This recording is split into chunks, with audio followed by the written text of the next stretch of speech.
Castilian Spanish. Ángeles y demonios, Dan Brown. Capítulo 56. Los 4 Alfa Romeo 155T Spark camuflados corrían por la vía Dei Coronari como cohetes. Los vehículos transportaban 12 guardias suizos de paisano, armados con Cherchi Pardini semiautomáticos, botes de gas paralizante y fusiles aturdidores de largo alcance. Los 3 tiradores de élite portaban rifles con mira telescópica. Olivetti, sentado en el asiento del pasajero del primer coche, se volvió hacia Langdon y Vittoria. Sus ojos estaban henchidos de rabia. ¿Me aseguró una explicación lógica y esto es lo que obtengo? Langdon se sentía incómodo en el pequeño coche. Comprendo sus... No los comprende. Olivetti nunca alzaba la voz, pero su intensidad se triplicaba. Acabo de sacar a una docena de mis mejores hombres del Vaticano en vísperas del cónclave.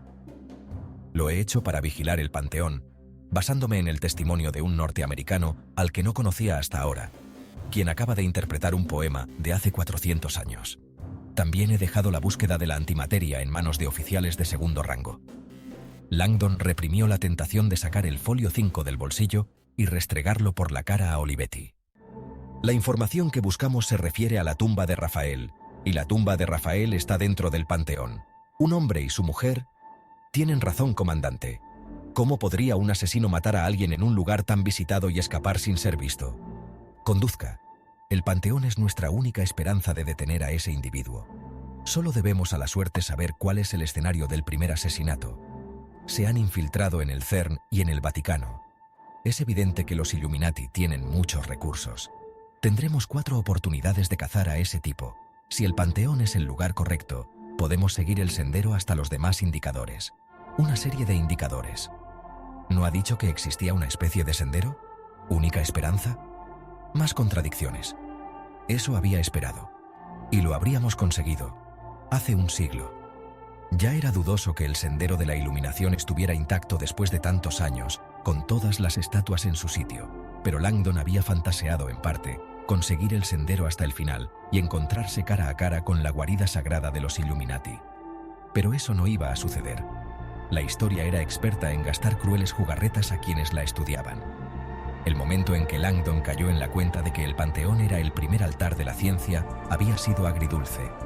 El Vaticano ordenó retirar y destruir todas las estatuas del Panteón a finales del siglo XIX. ¿Por qué? Por desgracia, eso significa que el primer indicador ha desaparecido, y con él, las estatuas eran dioses olímpicos paganos. ¿Toda esperanza de encontrar el sendero de la iluminación y los demás indicadores? Nos queda una oportunidad. El Panteón. Después, el sendero se desvanece. Olivetti los miró un largo momento, y luego se volvió hacia adelante. Frena. El conductor se desvió hacia el bordillo y se detuvo. Los otros 3 Alfa Romeo pararon detrás. ¿Qué hace? Mi trabajo. Se volvió en su asiento, con expresión impenetrable. El oficial Olivetti escuchaba con escepticismo mientras el vehículo avanzaba hacia su destino. Cuando Langdon le prometió explicarle la situación por el camino, imaginó que se dirigían al Panteón con una idea clara de por qué estaban allí sus hombres. Pero no era el caso. Al abandonar responsabilidades importantísimas para seguir a Langdon, Olivetti sentía un profundo conflicto. La teoría sobre sacrificios de vírgenes y poesía antigua le parecía muy poco lógica. Por ello, en buena conciencia, Olivetti decidió que no podía continuar. Anunció que iba a cancelar la misión de inmediato. Sacó el walkie-talkie y lo conectó, preparándose para comunicar la cancelación. En ese momento, Vittoria protestó con urgencia, intentando impedir la decisión. Olivetti bajó el walkie-talkie y la miró fijamente, mostrando determinación. Entonces, Olivetti preguntó a la señorita Vetra si había estado alguna vez en el Panteón. Ella intentó responder, pero no pudo terminar la frase. Olivetti le pidió permiso para contarle algo sobre el lugar. Explicó que el Panteón es un recinto sin más, una celda circular hecha de piedra y cemento. Tiene una sola entrada, sin ventanas. Esa entrada, además de ser estrecha, está siempre flanqueada por al menos 4 policías armados que protegen el altar de gamberros, terroristas anticristianos y desvalijadores de turistas. Ante esto, Vittoria preguntó a dónde quería ir a parar Olivetti. Olivetti repitió la pregunta, cuestionando el sentido de la teoría. Olivetti agarró el asiento con fuerza, visiblemente tenso. Exclamó que lo que le decían era totalmente imposible y exigió una explicación plausible de cómo se podría asesinar a un cardenal dentro del Panteón. Preguntó cómo se podría entrar con un rehén en el Panteón, burlando a los guardias. Además de asesinarle y escapar, por supuesto. Olivetti exigió a Langdon una teoría plausible. Langdon sintió que el diminuto coche se encogía a su alrededor, abrumado por la presión. Langdon exclamó que no tenía ni idea, que no era un asesino y no sabía cómo lo haría el culpable. Solo sabía... Olivetti le interrumpió pidiendo una teoría. ¿Qué le parece esta? El asesino llega en helicóptero y arroja a un cardenal marcado y aterrorizado por el agujero del techo. El cardenal se estrella contra el suelo de mármol y muere.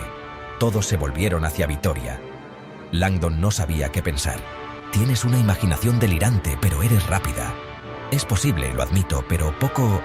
O el asesino droga al cardenal, le lleva al Panteón en silla de ruedas como un turista anciano. Entra, le degüella y vuelve a salir. Esto pareció despertar un poco a Olivetti. ¿No está mal pensado?, reflexionó Langdon. O bien, el asesino podría... Basta. Respiró hondo y expulsó el aire. Alguien llamó con los nudillos a la ventanilla, y todos pegaron un bote. Era un soldado de otro coche. Olivetti bajó la ventanilla. ¿Todo bien, comandante?, preguntó el soldado. El soldado iba vestido de paisano. Se subió la manga de su camisa de algodón y reveló un reloj militar negro. Las 7:40, comandante, indicó señalando el reloj. Necesitamos tiempo para tomar posiciones. Olivetti asintió vagamente, pero no dijo nada durante unos segundos. Pasó un dedo por el tablero de instrumentos, dibujando una raya en el polvo. Estudió a Langdon por el retrovisor, y este experimentó la sensación de que le estaban midiendo y sopesando. Por fin, Olivetti se volvió hacia el guardia y habló con reticencia. «Quiero diversificar la estrategia», ordenó. «Coches a Piazza de la Rotonda, Vía degli Orfani, Piazza Sant'Ignazio y Sant'Eustachio. A 2 manzanas de distancia, como máximo. Una vez aparcados, esperen mis órdenes. 3 minutos». «Muy bien, señor», respondió el soldado asintiendo. El soldado volvió a su coche. Langdon asintió con la cabeza, impresionado. Vittoria sonrió, y por un instante Langdon sintió una inesperada conexión, un hilo de magnetismo entre ellos. El comandante se volvió y clavó los ojos en Langdon. «Señor Langdon, será mejor que la situación no nos estalle en la cara», advirtió Olivetti con seriedad. «¿Cómo podría?», pensó Langdon sintiendo la presión del momento.